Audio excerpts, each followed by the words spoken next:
Alauna natin ang magiging lagayan ng panahon mula kay ABS-CBN resident meteorologist Ariel Rojas. Ariel, maraming mga lugar ngayon, partikular sa Mindanao, ang nakaranas ng pagbaha. Ano kaya ang dahilan nito maliban sa ulan? Yes, kabayan. At tayo ba'y makakaranas pa rin ng mga pagbaha sa ibang lugar naman? Yes, kabayan, maraming bahagi ng Mindanao ang nakaranas ng pagbaha dahil sa malalakas na ulan dulot ng Intertropical Convergence Zone o ITZC.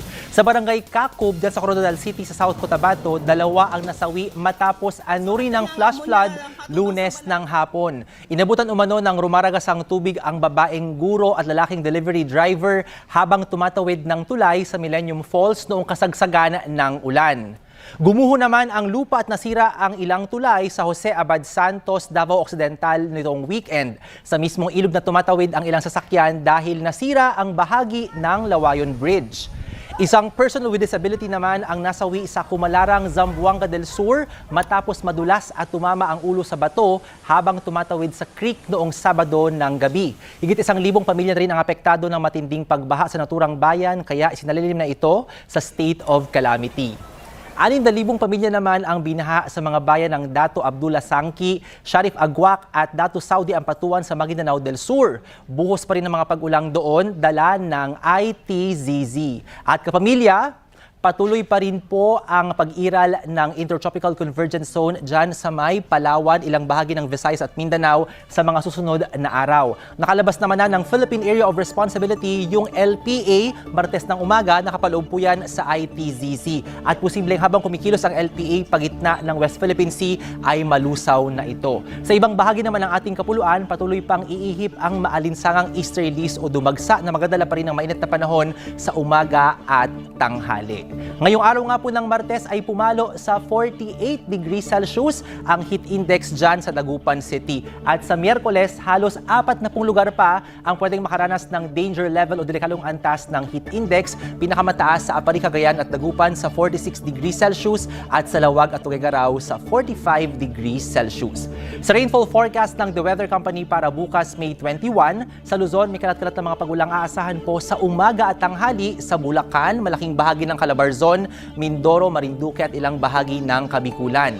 Meron ding maasahang mga pagulan sa hapon sa Ilocos Region, Abra at maging sa Zambales at sa Bataan at may ulan pa pagsapit ng gabi sa probinsya ng Pangasinan. Sa Palawan naman, tanghali hanggang pagkalubog ng araw yung kalat-kalat na mga pagulan sa maraming lugar, bagamat mawawala naman yan pag lumalim na ang gabi.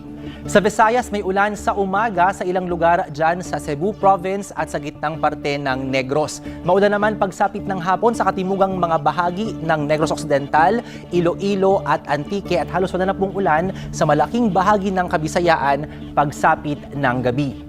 Sa Mindanao, uulan sa umaga dahil sa ITZZ sa mga rehiyon ng Caraga at ng Davao at maging dyan po sa probinsya ng Basilan.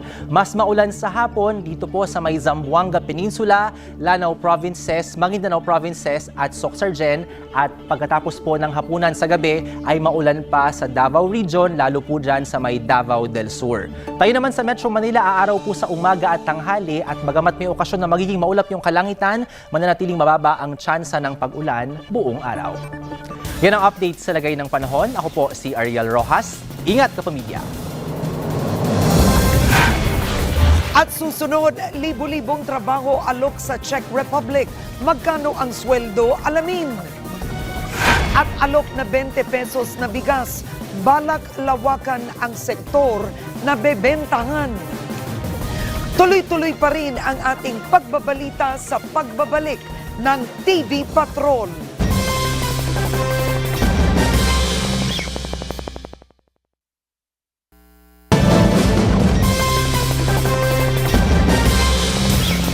Libu-libong trabaho ang naghihintay sa mga Pinoy sa Czech Republic.